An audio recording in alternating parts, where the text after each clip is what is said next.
मनोज जरांगे पाटील यांच्यावर तुमचा एवढा राग काय? बावलटकर महाराज असाच कीर्तन करायला शिकला, याला काय कीर्तन येतं का? तुमच्यावर वैयक्तिक पण आरोप, व्यक्तिगत बलात्कार केला म्हणले मनोज जरांगे, मग पिसाळणार नाही तर काय करणार?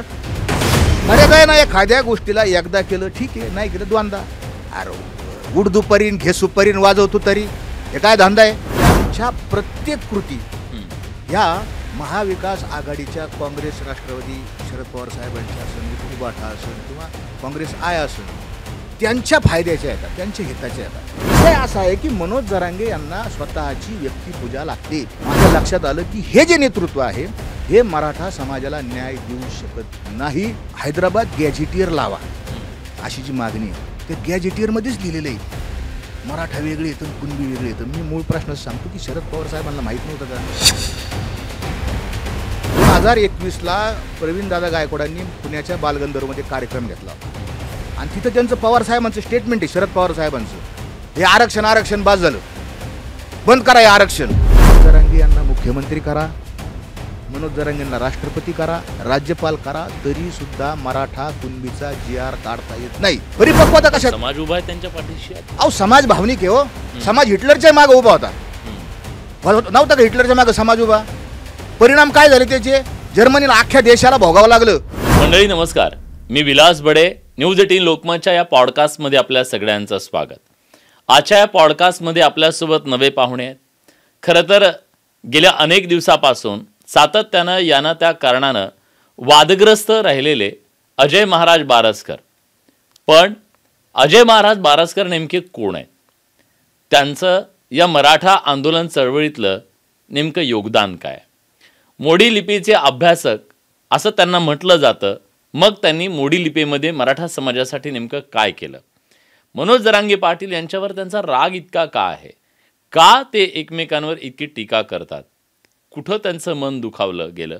या सगळ्या प्रश्नांच्या बद्दल आज आपण चर्चा करणार आहोत. नुकताच त्यांच्यावरती, त्यांच्या कुटुंबावरती हल्ला झालेला होता आणि सातत्यानं ते त्यांची भूमिका मांडतायत आणि एकूणच सध्याच्या राजकीय सगळ्या पार्श्वभूमीवर आपण त्यांना बोलतं करण्याचा प्रयत्न करणार आहोत. अजय महाराज बारसकर आता आपल्या सोबत आहेत. महाराज स्वागत आहे तुमचं. नमस्कार. माझा पहिला प्रश्न स्वाभाविकच हा आहे, मनोज जरांगे पाटील यांच्यावर तुमचा एवढा राग काय? नाही, राग असण्याचं काही कारणच नाही. मनोज जरांगे पाटील हे जे आहेत, आम्ही त्यांच्याकडे गेलो. का गेलो? तर प्रामाणिक पारदर्शक नेतृत्व आम्हाला वाटलं. आता नाही वाटत? नाही. का? त्यांनी बंद खोलीत चर्चा केल्या. त्यांनी 14 महिने जे काही केलं त्याचा फायदा काय झाला? फायदा एवढा असेल तर तोटा डोंगरा एवढा आहे. म्हणजे प्रामाणिकपणा दिसत नाही. कारण त्यांच्या प्रत्येक कृती ह्या महाविकास आघाडीच्या काँग्रेस, राष्ट्रवादी, शरद पवार साहेबांच्या असन, उबाठा असन किंवा काँग्रेस आय असन, त्यांच्या फायद्याच्या येतात, त्यांच्या हिताच्या येतात. मराठा समाजाच्या हिताची त्यांनी ज्या काही भूमिका घेतल्या त्याच्यातून मराठा समाजाचं हित साध्य झालेलं नाही. आणि म्हणून त्यांचा जो प्रामाणिकपणा आहे. पण तुम्ही गंभीर आरोप करताय. हो बिलकुल. मग तुम्ही कोणासाठी काम करता? तुम्ही सांगताना ते म्हणतात आम्ही मराठा समाजासाठी काम. मग काय मराठा समाजाचा फायदा झाला? गेले 14 महिने झाले ते म्हणतायत की मराठा समाजाच्या करोडो लेकरा बाळांना मला IAS अधिकारी करायचे, कलेक्टर करायचे, IPS करायचे. का आणि कसं होईल? तर कुणबीचे दाखले मिळाले की तो मुलगा कलेक्टर होणार, असं त्यांनी एक भ्रामक स्वप्न मराठा समाजाला दाखवले. वास्तविक पाहता या महाराष्ट्रात 313च केडर येतं IASचे, IPSचे केडर वेगळे येतं.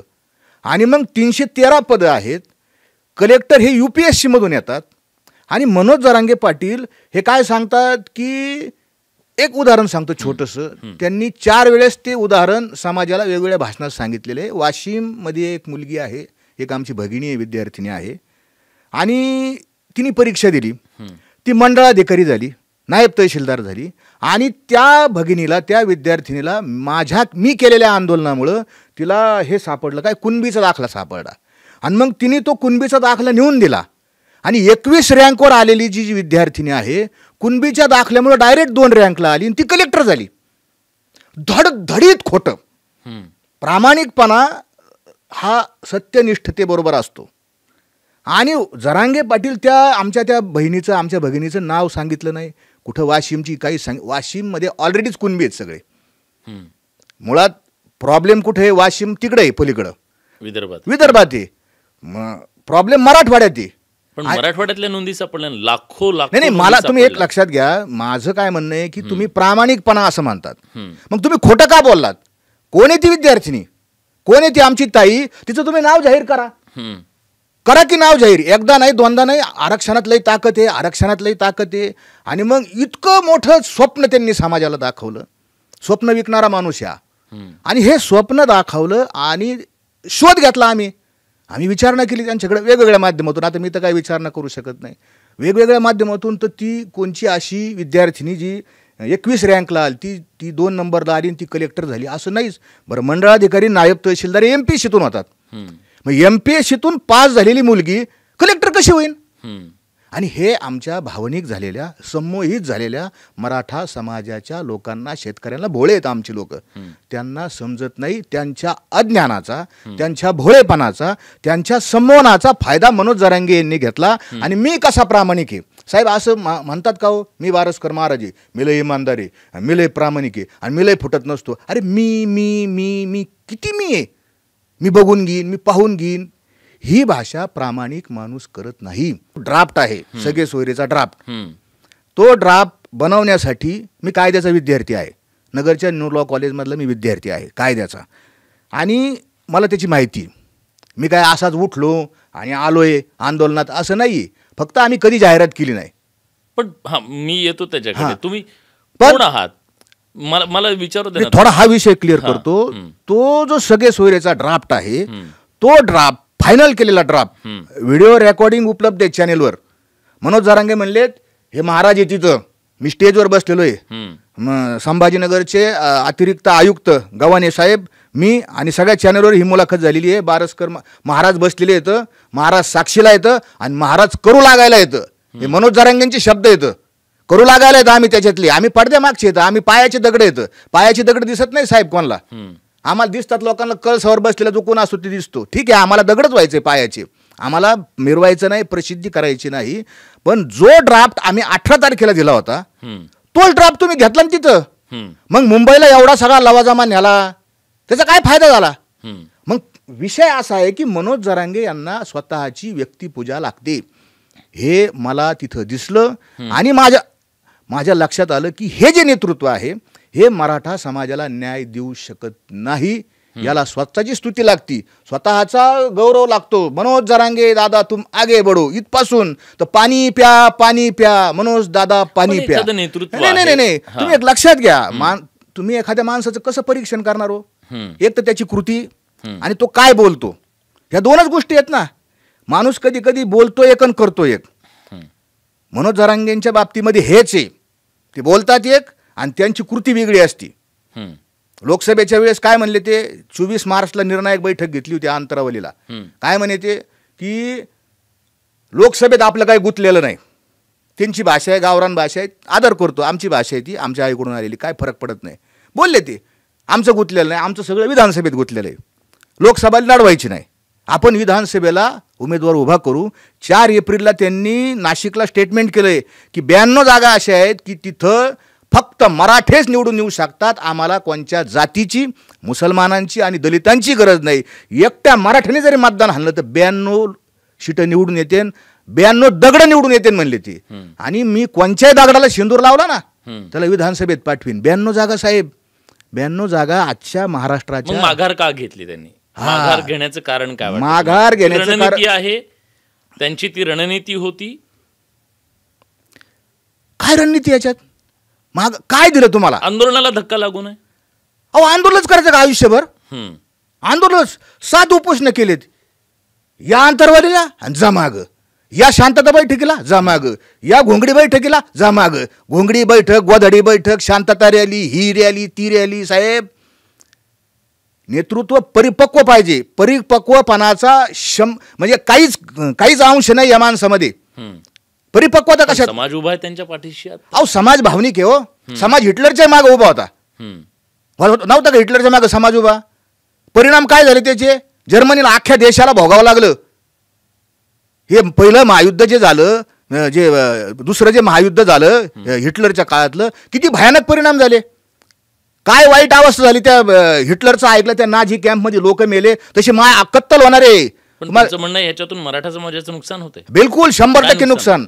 हा बघा, मराठा समाजाचं यांनी जे दाखवलं जे स्वप्न, आमच्या समाजाचा प्रश्नच वेगळा आहे. आमचा म्हणजे मराठा समाज हा शेतकरी आहे, त्याचं मूळ दुखणं हे आर्थिक दुखणं आहे, आरक्षणाचं दुखणं नाही साहेब, आर्थिक दुखणं आहे आमच्या शेती. त्याला वाटतं ना की आरक्षणातून माझ्या ह्या प्रश्नांची सोडवणूक होईल म्हणून मला आरक्षण हवंय. तो ओबीसीतून का मागतोय? इतर आरक्षण टिकत नाहीत म्हणून तो ओबीसीतून आरक्षण मागतोय. त्याला आरक्षण हवंय, त्याला ओबीसीतूनच आरक्षण का पाहिजे? तर ओबीसीतून आरक्षण टिकणार आहे म्हणून त्याला आरक्षण पाहिजे. साहेब असं नाही. ते निवडणुका आल्या, मी 2006 पासून या आंदोलनात आहे. निवडणुका आल्या, तुम्ही या आंदोलनात 2006 पासून आहे मी. याच्या काय करत होता तुम्ही? 2006ला आमचं रेकॉर्ड आहे. नागपूरच्या विधानसभेमध्ये आम्ही सगळे, मी त्यावेळेस काही मराठा सेवा संघ अशा चळवळीमध्ये आम्ही काम करत होतो, आणि आम्ही या प्रश्नावर मराठा समाजाला आरक्षण द्या, कारण त्यावेळेस खत्री जो कमिशन नव्हतं, खत्री आयोग होता, त्यांनी मराठा समाजाचं आरक्षण नाकारलं होतं. आणि हा मुद्दा जनतेसमोर जावा, ह्या मुद्द्याकडे लक्ष वेधलं जावं म्हणून 2006ला आम्ही 5-6 जणांनी, सगळे आता मी काही नावं सांगत नाही त्यांची, कारण ते वेगवेगळ्या राजकीय पक्षात येतं, आम्ही संजीव भोरासन, अजून 4-5 जण येतं. हां, तर आम्ही 4 जणांनी असा निर्णय घेतला की आपण त्या प्रेक्षक गॅलरी जी आहे त्या गॅलरीतून खाली आम्ही उड्या मारायच्या, सभागृहात उड्या मारायच्या. लोकसभेत काही मुलांनी त्यांनी मारल्या. आम्ही त्यावेळेस आमचं वय कमी होतं, तारुण्य होतं, जो जोश होता की आपण उड्या मारू. आमचा उद्देश एकच होता की मराठा आरक्षण हा प्रश्न ऐरणीवर आला पाहिजे, चर्चेत आला पाहिजे, आणि लक्ष वेधण्यासाठी आम्ही ते करणार होतो. गुन्हे अंगावर घ्यायची, मग त्यासाठी आम्ही आमचे नगरचे आमदार येतं शिवाजी कर्डिले, त्यांचा पास काढला. मुंबईचे आमदार येतं अरुण गवळी, असे 4 जणांचे 4 पास काढले. आणि आमची ती बातमी लीक झाली, पोलिसांना कळालं की हे काहीतरी वेगळंच प्लॅन दिसतो यांचा. आम्हाला पोलिसांनी पकडलं आणि आम्हाला ते काय उड्या मारता नाही आल्या. म्हणजे तिथपासून आम्ही या आरक्षणाच्या वेगवेगळे मग आंदोलनं असन सगळं केलं. पण आमचं जे आमचं जे प्रश्न होता, बघ, इतरांवर पण अन्याय करू नका, की आमच्यापेक्षाही आम्हाला दिसत होतं, कारण आम्ही सामाजिक चळवळीमध्ये काम करत असताना ज्या खालच्या जाती येतात, खालच्या म्हणजे दबलेल्या, पिचलेल्या, वंचित, शूटशी जे घटक आहेत, म्हणजे उदाहरणार्थ बघ, घिसाडी आहे, कायकडी आहे, डोंबारी आहे, हे बलुतेदारांपेक्षाही खालच्या जाती त्या पण ओबीसी प्रवर्गातच येतात. जरी त्यांचं कॅटेगरायझेशन झालं असेल तरी आणि त्यांचं नेतृत्व अजून एस्टॅब्लिश झालेलंच नाही. मला सांगा, अजून आधार कार्ड मिळालं नाही त्यांना. हा, मग इतकी वाईट परिस्थिती आहे. आणि मग आम्ही छत्रपती शिवाजी महाराजांचं नाव सांगतो, वारसा सांगतो, आणि मग त्यांच्या ताटातली भाकर कशी घ्यायची. आमची भूमिका अशी होती की त्यांच्यावर अन्याय न होता तुम्ही आम्हाला हक्काचं आरक्षण द्या, जे काय असेल त्या आम्हाला मिळत नाही, आमची संख्या जास्त आहे, संख्येच्या तुलनेत मिळत नाही. ना आमची त्यावेळीची घोषणा होती, जितनी जिनकी संख्या भारी उतनी उनकी हिस्सेदारी. आम्ही त्यावेळेस घोषणा देत होतो या. आणि त्यावेळेस कोणतं सरकार होतं? काँग्रेस राष्ट्रवादीचं सरकार होतं. मग जातनिहाय जनगणना, साहेब आमची मागणी आहे, जातनिहाय जनगणना करा. ही मागणी पहिल्यांदा आम्ही 2006-07 नंतर आम्ही उचलून धरलेली. तर लोक माहिती काही करतात, काही म्हणतात, हे काय अलग जनगणना. आम्ही म्हणायचं बा, कुत्ते की गिनती होती, हरणाची होती, माकडाची होती, बोकडाची होती, कोंबड्याची गिनती करता तुम्ही, गायाची करता, म्हशीची करता, माणसाची का नाही करत तुम्ही? मग इकडे शेड्यूल कास्टची, शेड्यूल ट्राईबची तुम्ही गिनती करता, मग आमची का गिनती करत नाही? आम्ही हा प्रश्न काँग्रेसला विचारत होतो. काँग्रेसने अजिबात नाही, आम्हाला तर असे भिकाऱ्यासारखी वागणूक दिलेली यांनी, या काँग्रेसवाल्यांनी. आम्ही गेलो ना मुख्यमंत्र्याला, कोणत्या मंत्र्याला भेटायला, 2-2, 4-4 तास, साहेब ते मराठा समाजाचे लोक आलेत, ते काहीतरी समाजाचं, मग थांबवून दे, मिटिंग चालू आहे, याव चालू आहे. खूप वाईट अनुभव आम्ही या काँग्रेसकडून भोगलेले आहेत. पण आता जाऊन द्या बा, आमचेच लोक आहेत, ते मराठीचे लोक आहेत, कशाला काय आपण आपली झाकली मूठ 1.25 लाखाची, म्हणून आम्ही बसलो. साहेब 2014ला जेव्हा 2014 नंतर मला वाटतं 16 विशेषतः क्रांती मोर्चे, कोपर्डीच्या प्रकरणानंतर क्रांती मोर्चे सुरू झाले, राज्यभर मूक मोर्चे सुरू झाले, त्याच्यात तुम्ही होतात? होतो ना, बिलकुल. त्याच्या आधीची जी राणे कमिटी झाली, राणे कमिटीनी जी महाराष्ट्रभर सर्वेक्षण केलं, वास्तविक पाहता काँग्रेस इतकी बदमाशी, काँग्रेसला कायद्याचा अभ्यास नाही, आरक्षण कोणता समाज मागास आहे, कोणता समाज प्रगत आहे हे ठरवण्याचं काम राज्य मागासवर्ग आयोगाचं आहे. इंदिरा साहनी खटल्यानंतर त्याच्यातच जजमेंटमध्ये लिहिलं आहे की कमिशन नेमा म्हणजे आयोग नेमा आणि आयोग ठरवीन. आयोगच्या शिफारशी आल्यानंतर राज्य सरकारनं तो समाजाला आरक्षण द्यायचं का नाही हे ठरवलेलं आहे. हा डिसिजन आहे. आणि मग राज्य मागास वर्गात थ्रूच जावं लागतं. पृथ्वीराज चव्हाण साहेब ज्यावेळेस मुख्यमंत्री असताना बापट साहेबांचा एक आयोग नेमला गेला आणि ते बापट आमच्या तोंडावर म्हणले, साहेब बापट न्यायमूर्ती होते, ते रिटायर्ड न्यायमूर्ती होते, ते म्हणले मराठा समाजाचं काय आरक्षण द्यायची काय गरज नाही, किती आमदार आहेत तुमचे, किती कारखाने आहेत तुमचे, किती शिक्षण संस्था आहेत. अहो म्हणलं साहेब हे चोर येतं आमचे, तुम्ही गावाकडे जाऊन बघा किती वाईट परिस्थिती. हे आम्ही आज जे जरांगे पाटील म्हणतात ना, हे आम्ही 2009ला आणि 10ला म्हणलो. राणे कमिटी त्यांनी काढली, मुद्दा म्हणून काढली. आम्हाला समिती स्थापन राणे समितीला कुठला संवैधानिक अधिकार, विधानसभा निवडणुकीच्या आधी त्यांनी आणली आणि त्यांनी तेव्हा आरक्षण दिलेलं होतं. बापट आयोग तयार नाही. मग साहेब आयोगाची नेमणूक कोण करतो? सरकार करतं. सरकारची मानसिकता काय आहे? 2010 सालचं माननीय शरद पवार साहेबांची पुढारी पेपरला बातमी छापून आलेली आहे. 10 मार्च 2010, मला तारीख सांगतो, तुम्ही दाखवा, तुम्हाला पेपर पाठवतो. तो पुढारी पेपरमध्ये सांगितलं की मराठ्यांना आरक्षण कायद्यानं शक्य नाही. माननीय शरदचंद्रजी पवार साहेब आमच्या तोंडावर कागद फेकून आणलाय. तोंडावर सांगितलं तुम्हाला आरक्षण फिरक्षण काय गरज नाही, आम्ही आहेत ना आमदार आहे, आम्ही खासदार आहे, आम्ही मंत्री येतं, मुख्यमंत्री येतं. पण त्यांनी जर एखादी गोष्ट फॅक्च्युअल सांगितली असेल तर त्यात वावगं काय? जर समजा त्यांना अभ्यास आहे ह्या सगळ्या गोष्टींचा, त्याच्यात त्यांना म्हणत कायदेशीरदृष्ट्या हे पॉसिबल नाही आहे असं त्यांनी सांगितलं असेल समजा. नाही साहेब, मुळात काय आहे, ओबीसी जे आरक्षण जे इतर मागास प्रवर्ग आहे, प्रवर्ग आहे ते म्हणजे काय जात नाही, इतर मागासवर्गीय जाती करता नाही, शेड्यूल कास्ट आहे, शेड्यूल ट्राईब आहे. 340 सेक्शनमध्ये काय लिहिलं आहे की कोण सामाजिकदृष्ट्या आणि शैक्षणिकदृष्ट्या कोण मागासलेलं आहे या जातींचा शोध घ्यावा आणि त्या जातींचा रिपोर्ट शासनाला देऊन त्यांना त्यांचं काही आरक्षण द्यावं. शरद पवार साहेबांना माहीत नाही का हो, सामाजिकदृष्ट्या मराठा समाज मागास, मराठा समाजामध्ये काय झालं, 2 कॅटेगरी येतात, 2 वर्ग येतं. एक उच्चवर्गीय मराठा आहे म्हणजे म्हणजे पंचकुळी ज्याला म्हणतात, निंबाळकर, घोरपडे, भोसले, 5 नावं आहेत, ते पंचकुळी येतं. ते त्यांचं नाव आमच्या सोयरिकी वगैरे काही जमत नाही, स्पष्ट सांगतो. त्याच्यानंतर उतरंडीवर पुन्हा देशमुख येतं. देशमुखांच्या आमच्या सोयरिकीमध्ये काय आहे, आमच्या मुली देशमुख करतात पण देशमुख आम्हाला सोयरिकी देत नाही.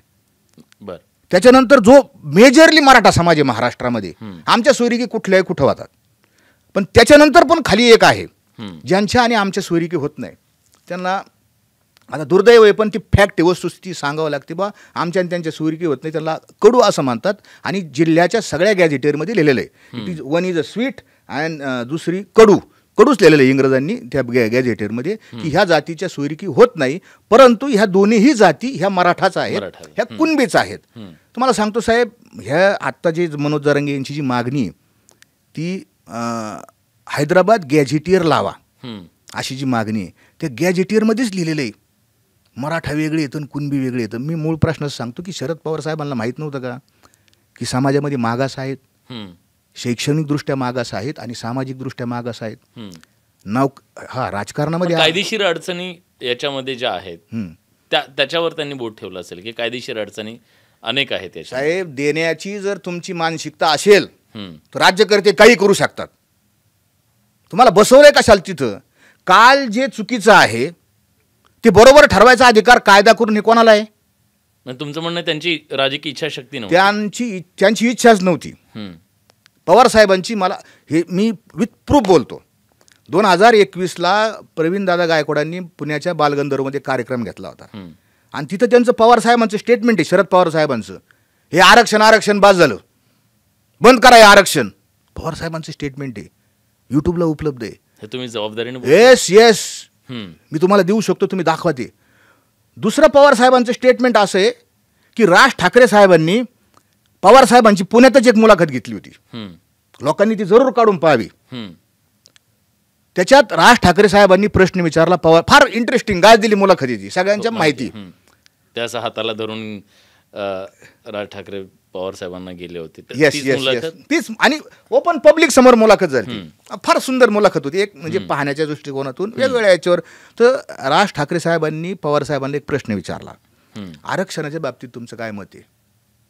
ही मुलाखत रेकॉर्डेड आहे, ओपन आहे.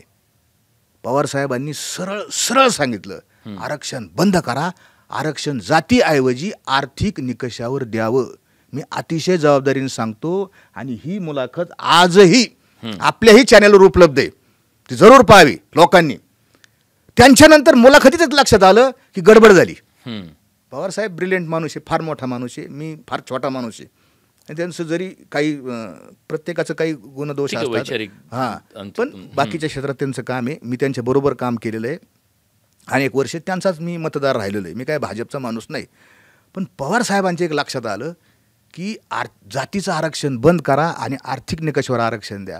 असं ज्यावेळेस पवारसाहेब म्हणले त्यांना त्यावेळेस लक्षात आलं की शेड्यूल कास्ट आणि शेड्यूल ट्राईब हा आपला मतदार आहे, आपल्या स्टेटमेंटनी गडबड होईल. आणि मग पवारसाहेब पुन्हा तिथून थोडा टर्न घेतला. ते म्हणले नाही, ज्या जाती वर्षानुवर्ष वंचित आहेत, अस्पृश्य आहेत, ज्या जातींना गावाबाहेर काढलं, जंगलात राहतात, त्यांना आरक्षण योग्य आहे, फक्त ओबीसीचं आरक्षण नको. पवारसाहेबांची शब्द आहेत साहेब. मग तुम्ही जो प्रश्न की पवारसाहेबांची राजकीय इच्छाशक्ती नाही का, तर ह्याच्यातून काय दिसते? नाहीच आहे. मग द्यायचं असतं ना पवारसाहेबांनी जर ठरवलंच असतं ना द्यायचं, तर कोणाला काही कळालंच नसतं. 1994लाच मराठा समाज गेला असता याच्यात, दिलं नाही ते. ठीक आहे, त्या मुद्द्याबद्दल सातत्यानं तो GR आणि ह्या अनुषंगाने त्यांच्यावर टीका केली जाते. पण आत्ताची जी सगळी राजकीय पार्श्वभूमी आहे, या सगळ्यामध्ये तुमचं आणि मनोज जरांगे पाटील यांच्यातला जो संघर्ष आहे तो खूप टोकाचा दिसतोय. हे तुम्ही एका मागणीसाठी लढताय, म्हणजे समजा तुम्ही मराठा समाजासाठीच काम करताय. तुम्ही मनोज जरांगेंच्या सोबत कसे आलात नेमके? तुम्ही ह्या मुवमेंटशी कसे जोडला गेलात? नाही, मनोज जरांगे माझ्या नंतर ह्या मुवमेंटमध्ये आलेत आरक्षणाच्या. आमचं काय झालं साहेब, आम्ही जाहिरातीच्या विरुद्ध आहे. आम्हाला काही जाहिरात काम झालं पाहिजे, आम्हाला काही नेतृत्व करायचं नव्हतं, आम्हाला काही एस्टॅब्लिश व्हायचं नव्हतं, आम्हाला प्रसिद्धी नको आम्हाला. कारण प्रसिद्धी खूप त्रासदायक आहे. आता जरी वाटतं मी TV वर बोलतोय, लोक पाहतात, तर तितक्याच मला आता कमी झालं फार. म्हणजे पूर्वी फार भयानक होतं, लोकांना माहीत नव्हतं.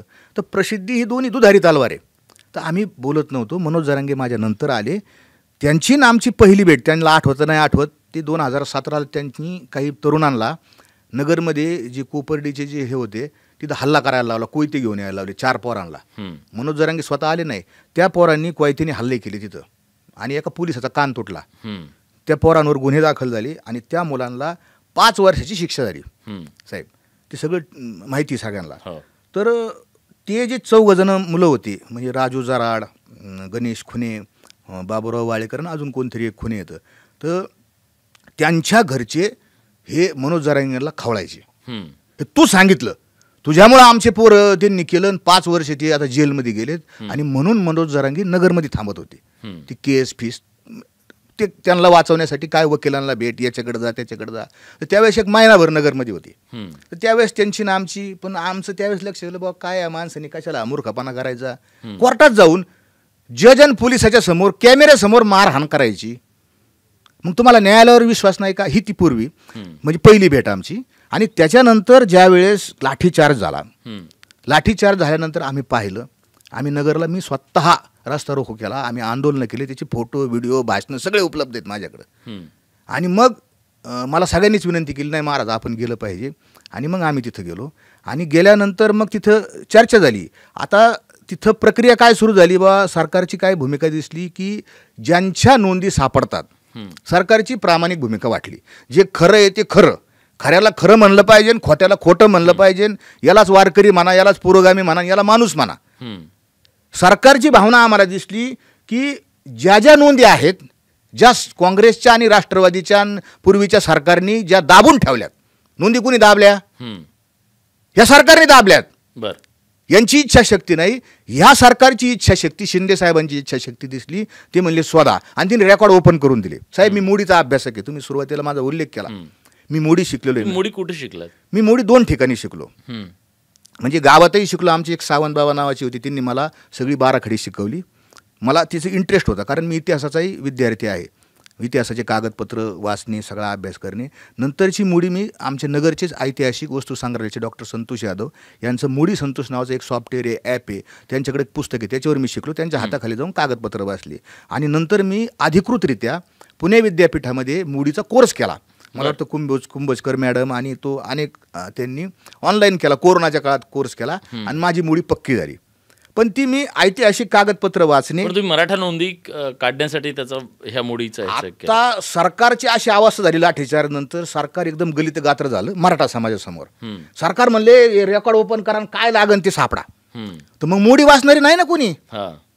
मग यादव सरांच्या याच्या खाली आम्ही अजून एक डॉक्टर आपले गेवराईमधले डॉक्टर उद्धव गोडके, हे सगळे आम्ही टीम आम्ही जायचो आणि आम्ही रेकॉर्ड शोधायचं, कारण फार मोठं काम होतं. मराठी वाचता येतं पण कुणबी म्हणजे मुडी वाचता येत नव्हतं. मग आम्ही मी गेलोय साहेब लिटरली. जे लोक मला मराठवाड्यातले लोक आता शिव्या देतात ना, त्यांच्या नोंदी साहेब मी काढून दिल्यात, आम्ही शोधल्यात. आम्ही गावगाव गेलो, फिरलो, सरकारी कार्यालयातल्या कोणत्या तहसीलदाराला कोणत्या तलाठ्याला मुडी वाचते तर आम्ही शोधल्या साहेब. आम्ही हे काम आम्ही केलं.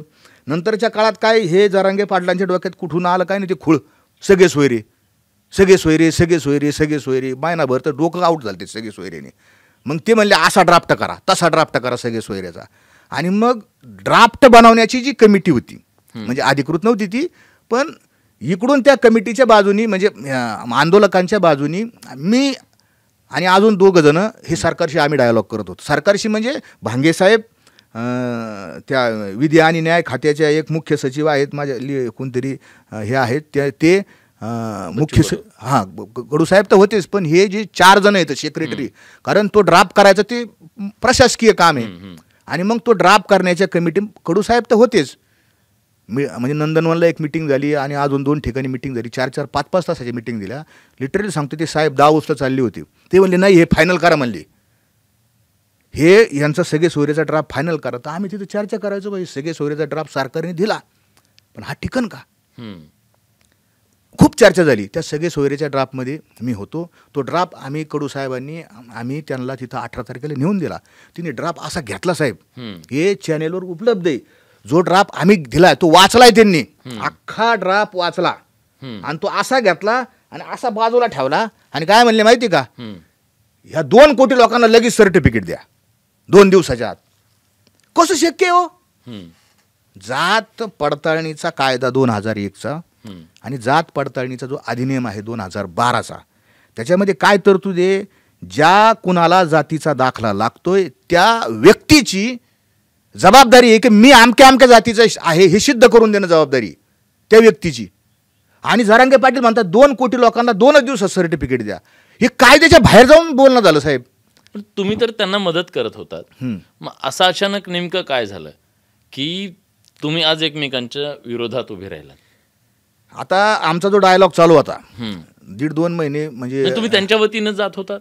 कोणाच्या, तुम्ही मनोजदादांच्या वतीनं सरकारशी बोलत होतात की कसं. हो बिलकुल त्यांच्या वतीनंच बोलत होतो. मला ते एका ठिकाणी त्या नगर जे मोर्चा आला तिथं खवळले. मी म्हणतो रेकॉर्ड येते साहेब सगळं आमचे, म्हणजे ते चॅनलला पण ते रेकॉर्ड आलेले. मी म्हणतो म्हणून नाही, तुम्ही जा तुमच्या मनाने. म्हणजे हे आम्ही आमच्या मनाने जाऊन काय करायचं. दादा म्हणलं तुम्ही ठरवलं पाहिजे, निर्णय घेणारं नेतृत्व कोणाचं आहे. आता जरी आम्ही कायद्याचे तज्ज्ञ असो, अभ्यासक असो, काय असो, तर निर्णय घेणारं नेतृत्व ते ना, ते एकदा यस म्हणले तरच यस होणार ना.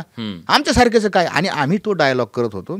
तिथं आमच्या लक्षात आलं की परिपक्वता नाही, अभ्यास नाही, ह्या गोष्टी लक्षात आले.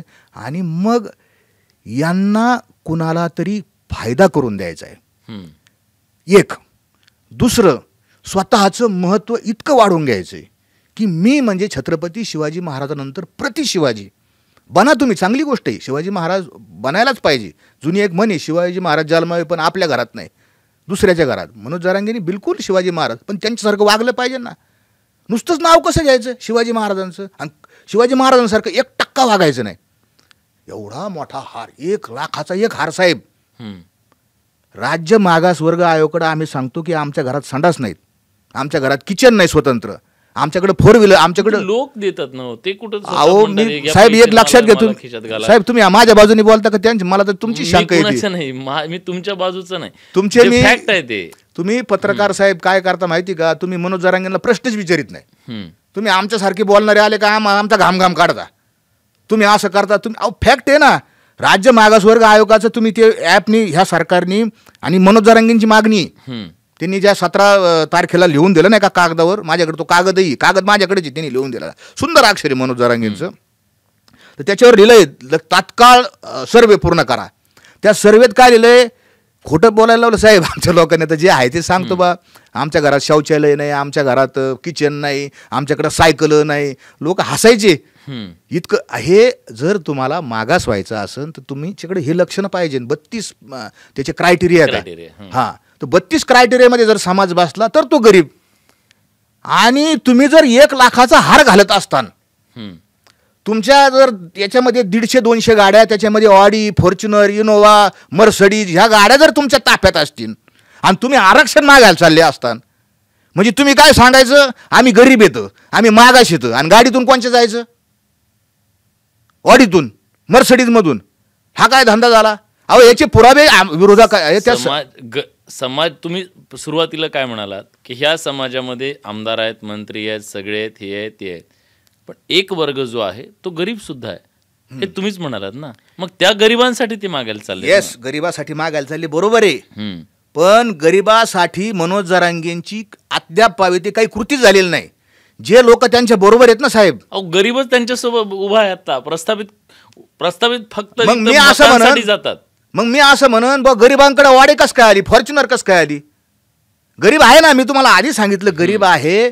पण मनोज जरांगे यांचं जे आंदोलन आहे त्या आंदोलनाचा फायदा करून घेण्यासाठी, त्या आंदोलनामध्ये हवा भरण्यासाठी या श्रीमंत लोकांनी आणि या राजकीय लोकांनी हवा भरलेली. मराठा आरक्षण हा माझ्या मते, मी अतिशय जबाबदारीने सांगतो, मराठा आरक्षण हा मुद्दा संपलेला आहे. आणि मनोज जरांगे जे सांगतात ना की मराठा आणि कुणबी एकच आहे असा GR काढा. 5 मे 2021ला मराठा आरक्षणावर 5 जजेसच्या बेंचने निकाल दिलेला आहे की मराठा कुणबी एक नाही. जयश्री पाटील विरुद्ध एकनाथ शिंदे मुख्यमंत्री महाराष्ट्र असं जजमेंट येते. प्रत्येकानं काढून पाहावं. 50-60-200 पानाचं जजमेंट आहे जवळपास. इंग्रजीमध्ये गुगल ट्रान्सलेटमध्ये ज्याला वाचता येत नाही इंग्लिश त्यांनी मराठीत करून पाहावं. त्याच्यामध्ये नाकारलंय. या 5 फक्त एक जजेस आहे त्यांनी कुठंतरी म्हणले नाही मराठा समाजाला आरक्षण द्यायला पाहिजे. 4 जजेस, 4 विरुद्ध 1नी हे नाकारलंय मराठा कुणबी. आता मला सांगा, सुप्रीम कोर्टाने सांगितलं मराठा आणि कुणबी एक नाही. मनोज जरांगे यांना मुख्यमंत्री करा, मनोज जरांगेंना राष्ट्रपती करा, राज्यपाल करा, तरी सुद्धा मराठा कुणबीचा GR काढता येत नाही. आणि जर GR असं गृहीत धरा मनोज जरांगे मुख्यमंत्री झाले आणि आता काय पहिला GR काढायचा, मराठा कुणबी एक असा GR काढला त्यांनी, काय होईल माहिती साहेब? सुप्रीम कोर्टाच्या विरोधात जाऊन तुम्ही GR काढला, परिणाम काय होईल? जेलमध्ये जावं लागेल. स्वरूप सिंग नाईक नावाचे एक मंत्री होते काँग्रेसचे, तिने असंच काहीतरी कुठाने केलता, कोर्टाचं कंटेम केलता, त्याला 1 महिना जेलमध्ये जाऊन बसावं लागलं मंत्री असताना. कसं काढणार? कोणतं सरकार काढणार? बरं, मग मुद्दा असा आहे ना की कुठले काल सगळ्यांचे जाहीरनामे आले, सत्ताधाऱ्यांचे आले, विरोधकांचे आले, छोट्या पक्षांचे आले, सगळ्यांचे जाहीरनामे महाराष्ट्राच्या समोर आहेत. आता एकाच्या सुद्धा जाहीरनाम्यामध्ये मराठा आरक्षणाचा सुद्धा नाहीये. नाही ना. मग मराठा समाजानं काय करायचं? मग मी हेच वारंवार सांगतोय की मनोज जरांगे यांची लढाई सांगताना गरीबाची, पण प्रत्यक्षात ती या भांडवलदार, ह्या मराठा समाजातला जो क्रीमच्या वरचा वर्ग आहे, ज्याला आमदार व्हायचे, ज्याला खासदार व्हायचे, ज्याला अजून काय सत्ता मिळवायची, ज्याला अजून कॉन्ट्रॅक्ट मिळवायचे, काय ज्याला मिळवायचं सरकारकडून खिचून, त्याला फायदा उरायला आहे. बिलकुल फायदा नाही.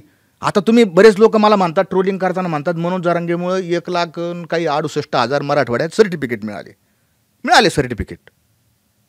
ते फक्त मनोज जरांगेमुळे मिळाले का? फक्त आणि फक्त नाही. त्याच्यामध्ये राजकीय इच्छाशक्ती होती. हे का नाकारता तुम्ही?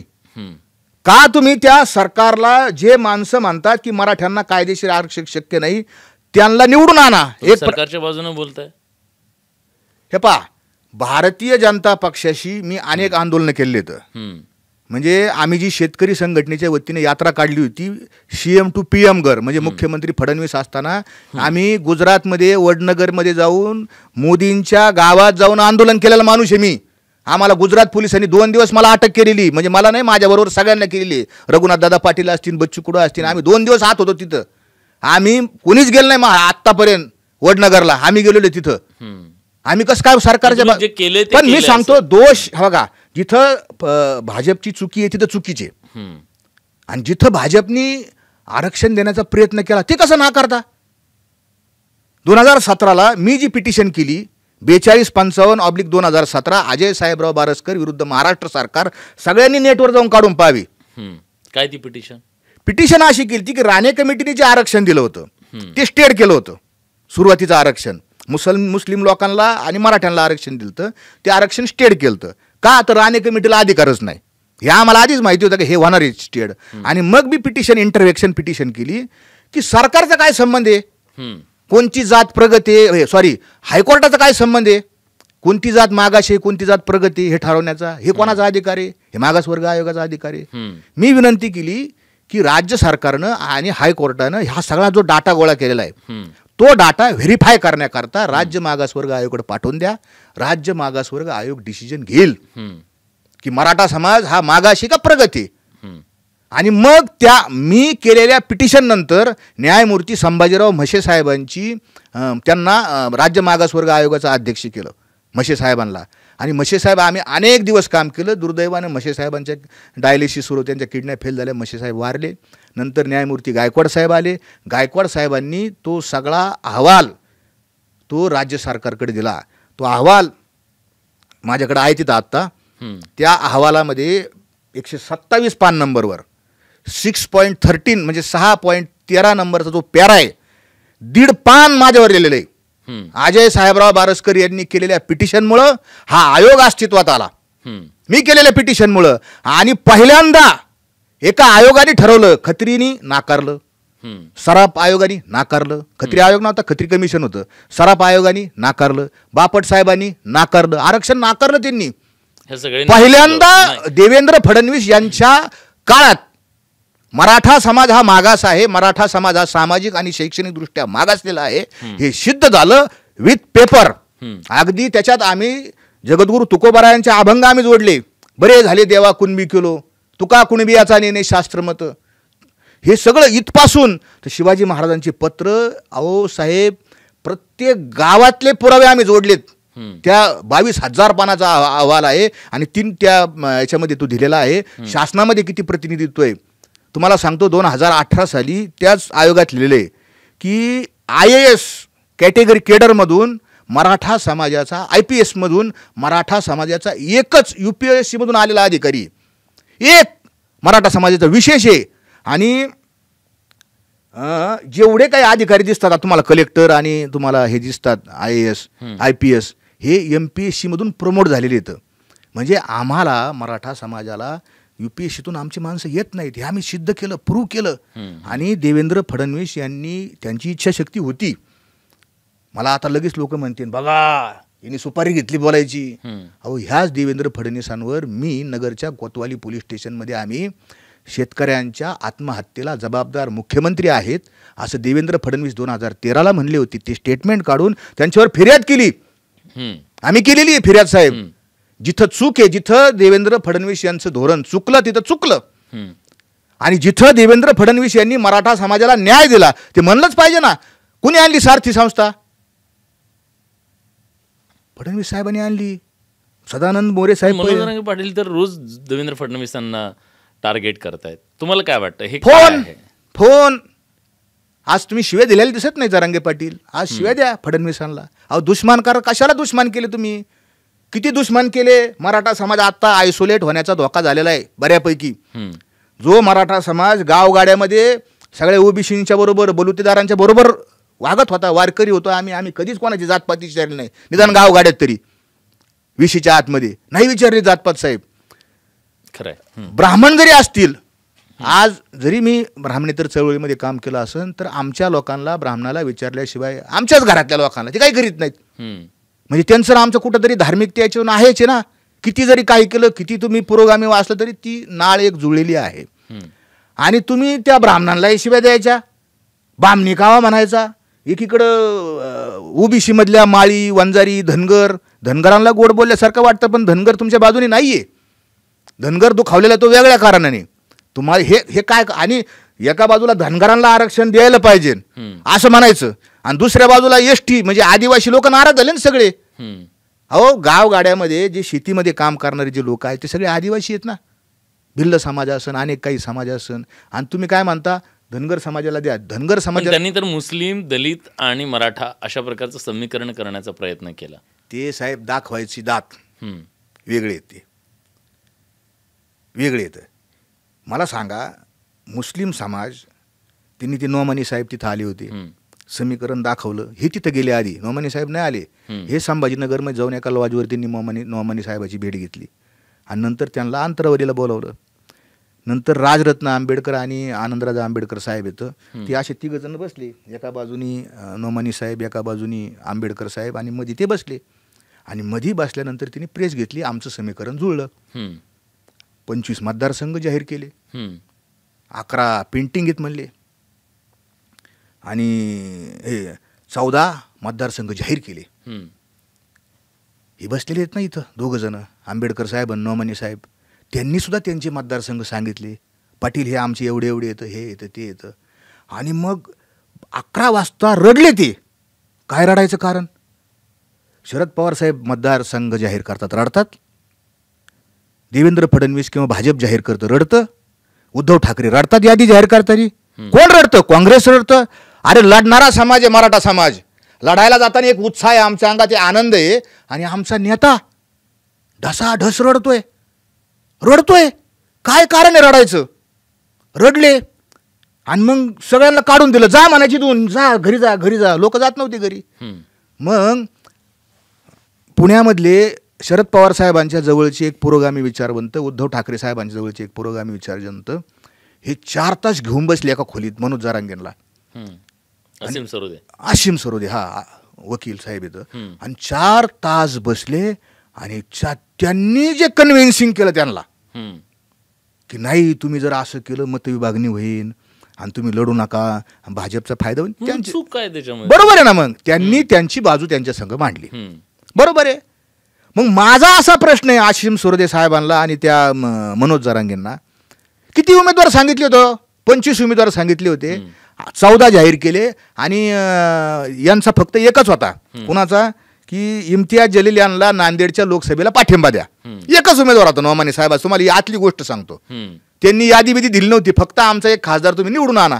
जी नांदेडची आता पोटनिवडणूक होती ना, तिच्यावर आमचा एक खासदार निवडून आणा, तुम्ही इम्तियाज जलील यांना पाठिंबा द्या, आम्ही तुमच्या या 14 लोकांना पाठिंबा देतो. हे सगळं ठरलं. राजरत्न आंबेडकरांनी वाशिमची आणि मला वाटतं बदनापूरच्या याच्यात फॉर्म भरला होता, आणि आनंदराज यांना तिथून निवडून द्यायचं होतं. एवढेच लोक होते ना. मग आशिम सरोदे म्हणतात मतविभागणी व्हायला नको. मग पवार साहेबांना सांगायचं ना, त्यांनी उद्धव ठाकरे साहेबांना सांगायचं ना, की यांचे 15-16 लोक येतं यांचे. मग तुम्ही काय करा, तुमचे उमेदवार माग घ्या तिथून. मतविभागणीच जर तुम्हाला टाळायची असेल तर हे मराठ्यांचे जाऊ द्या ना, हे दलितांची जाऊ द्या ना, सामान्य कुटुंबातले आलेले आतमध्ये जाऊ द्या, आतमध्ये जाऊ द्या. मग तुम्ही आशिम सरोदे ह्या लोकांना नाही विधानसभेत पाठवत. गरिबांनो, मराठा समाज, गरजवंत मराठ्यांनो, हे लक्षात घ्या. मंगेश साबळे असतील, ते गेवराईत उभं राहिलेले असतील, आणि कुणी असतील, काय यांना म्हणायला जातं, कोण आहे फुलंब्री मधला महाविकास आघाडीचा आमदार, त्याला बसवा ना खाली, जाऊन द्या ना आमचा एखादा आतमध्ये. मला खूप ट्रोल केलेले साहेब, मला शिवे दिल्या सगळ्यांनी यांनी. पण तरी माझं असं म्हणणं आहे की हे आमचे पोरं जायला पाहिजे होते. एकदा यांना संधी, यांनी काय दिवे लावलेत आतापर्यंत, काँग्रेसवाल्यांनी काय भाजपने दिवे लावले, त्याच्यापेक्षा यांनी काहीतरी दिवे लावले असते, काहीतरी केलं असतं ना. मग आशिम सरोदे यांनी जी भूमिका 4 तासाची घेतली, काय बंद खोलीत चर्चा केली, लिहून कोणतरी म्हणलं लिहून द्या, लिहून द्या, शेजारी बसलेला असं कोणतरी म्हणलं असं यांच्याकडून लिहून घ्या जाहीरनाम्यात. साहेब लिहून पण नाही घेतलं त्यांनी. मग तुम्ही जाहीरनाम्यात तुमचा जो प्रश्न आहे मराठा आरक्षणाचा नाही काढला. आता तुम्ही इनडायरेक्ट असं सांगतात की ज्याला पाडायचं त्याला पाडा. यांच्या भूमिका साहेब अशा आहेत ना, संभ्रमित करा. कोण संभ्रमित करतं? अहो आमचा नेता म्हणजे हे मनोज जरांगेच हे संभ्रमित करतात लोकांना. पाडा. मग कोणाला म्हणतात? अपक्षालाही पाडा. त्या मंगेश साहेबांनी फॉर्म भरला, तो रडला, त्याला म्हणले काय रडतून, काय वागतून, काय गागतून, तुला बघून घेते मराठीन, तुला असं तसं. ते घाबरला बिचारा, तिने फॉर्म काढून द्या. तिने म्हणजे सांगितलं होतं माझी माघारे. हां, मग अपक्षालाही पाडा, भाजपलाही पाडा. अरे मग निवडून कोणाला आणा? मला तुम्ही एक सिंगल स्टेटमेंट दाखवा की महाविकास आघाडीच्या उमेदवारांना निवडून आणा असं मनोज जरांगे म्हणतात का? साहेब तुम्ही सांगा. क्लिअर नाव घेतलं की त्यांचं, तुतारी चालवा, मशाल चालवा, पंजा चालवा, नाही म्हणत. ते फक्त पाडापाडी म्हणतात. मानसशास्त्रामध्ये पाडापाडी करायचं हे निगेटिव्ह वाक्य. पाडा. लहान लेकरं पत्त्याचा बंगला करतात, किती टाईम लागतो पांगला करायला? 2-4 तास लागतात. आणि पाडायला किती टाईम लागतो? एखादं पोतं ह्या बिल्डिंगवर आणायचं, त्या साहेब आपल्या समाजामध्ये हमाल येतं. किती कष्ट लागतात पोतं वर आणायला. आणि तेच वर आणलेलं, पाठीवर खांद्यावर आणलेलं पोतं ढकलून द्यायला किती टाईम लागतो? पाडापाडी करणं सोपं आहे, पाडणारच येतं. 288 येणार येतं, 10,000 लोक पाडणार येतं. मग श्रेय काय? मी 10,000 लोकाला पाडलं. अरे असं नाही आहे. तुम्ही क्लिअर सांगायला पाहिजे, काँग्रेस यांना निवडून द्या, पवारसाहेबांच्या तुतारीला निवडून द्या, आणि त्याच्या बदल्यात त्यांनी आपल्याला आरक्षण द्या. आता काय म्हणले, आत्ता कालचं म्हणजे इतका टर्न माणूस आहे, इतक्या त्यांनी हे घेतल्यात. काय म्हणले त्यांनी परवा दिवशी, गाव पातळीवर निर्णय घ्या कोणाला मतदान करायचं. अभ्यास करतो त्यांच्या. PhD झाली माझी. साहेब ह्या माणसानी, मी फक्त त्या माणसाला एकच म्हणलो होतो, पाणी पे. आर्दड साहेब, यादव साहेब, आम्ही बसलो होतो. पांचाळ साहेब येतं सुट्टीतले ते कलेक्टर, आम्ही सगळे बसलो होतो. सगळ्यांना त्यांनी शिव्या दिल्या. पद्धत नाही, संस्कार नाही. आर्दड साहेब बी मराठ्याचाच माणूस आहे. घाणघाण शिव्या दिल्या. आता मी बोलू शकत नाही, इतके घाणघाण शिव्या दिल्या. सगळ्या टुंग टुंग करून तुम्ही आता बंद करून टाकल्या शिव्या, पण लाईव्हला शिव्या सगळ्यांनी ऐकल्या. हां, मग मला असं वाटलं बा ह्या माणसाच्या पोटात काही नसावं. मी म्हणलं मी देहूवरून आलो आहे, आणि लिटरली मी भंडारा डोंगराच्या उतार्यावर साहेब माझं नाव आहे. माझं काहीतरी भाग्य असन. भाग्य माझी महाराष्ट्रातल्या जरी ती कोणी म्हणली असते काही, ज्या उतार्यावर तुकोबारायचं नाव आहे सातबाऱ्यावर, त्या उतार्यावर बारसकर महाराजांचं नाव आहे. आणि काही करोड रुपयाची जागा मला रजिस्टर ऑफिसमध्ये जाऊन बक्षीसपत्र करून दिली. काहीतरी कॉन्ट्रीब्युशन असेल ना. इतके बावट लोक आहेत का कोणालाही जागा खरी, कोण ह्या काळात कोण कोणाला काय देतं? रुपडा देत नाही साहेब. मी म्हणलं मी देहूवरून आलेलो आहे, पाटील तुम्ही ते आरक्षण उपोषण मागं घ्या, ते तुमचा प्रश्न आहे. म्हणलं तुम्ही एक गलासभर पाणी प्या, मला तुमची आग सहन होत नाही, तुम्ही पाणी प्या. माझ्याकडे पाहिलं असं, हाय संतन फिनतन निघ पाहिजे तिकडं. माझा किती अपमान करा, मान अपमान गोवे अवघे गुंडुनी ठेवावे, हिची देवाचे दर्शन सदा राहे समाधान. तुकोबाराने आम्हाला सांगितलं अपमान आणि मान गिळून घे, पण माझा अपमान मी गिळून घेईन.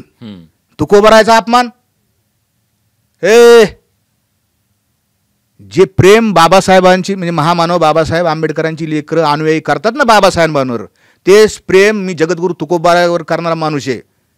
लाखाची सभा असणं, बाबासाहेबांच्या विरोधात जर कुणी बोलला तर लाखाच्या सभेत तो बाबासाहेबांचा अनुयायी उभा राहतो.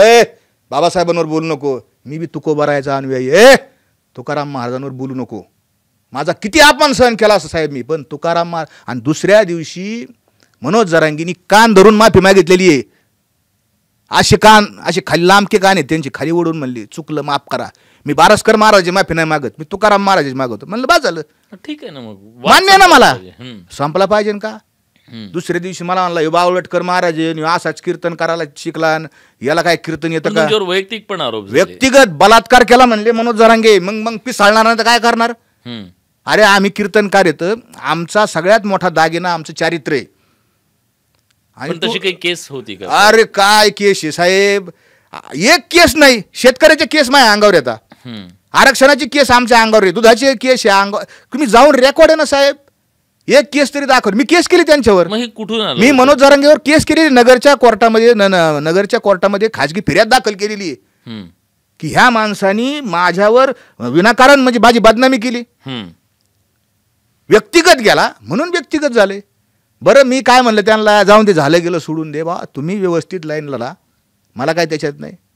मला इतकी ट्रोलिंग, इतकी घाणघाण माझ्या गावात साहेब. ह्या माणसानी माणसं पाठवले, फितावले माझ्या गावात, माझे बोर्ड लावले साहेब. मी का सोडणार याला? तुझं नेतृत्व एका अहो शिवाजी महाराजांचा आपण आदर्श घेतो ना, ठीक आहे, तुझ्या म्हणण्याप्रमाणे हा माणूस गेला तिकडं. हां, शिवाजी महाराजांच्या काळामध्ये बजाजी नाईक निंबाळकर आणि नेताजी पालकर हे मोगल म्हणजे औरंगजेबाकडे गेले, मुसलमान झाले साहेब. ती शिवाजी महाराजांनी त्यांना परत आणलंय. नेताजी पालकरांना पुन्हा हिंदू करून घेतलंय, बजाजी नाईक निंबाळकरांना पुन्हा हिंदू करून घेतलंय. जगाच्या पाठीवर असा एकमेव राजा आहे की जो आपले माणसं त्यांची किंमत ओळखतो. ये इकडे, जाऊन ते चुकला असं, जाऊन ते झालं गेलं. तुमच्याशी पुन्हा कधी संपर्क नाही? काय त्याला घेणं देणंच नव्हतं त्याला.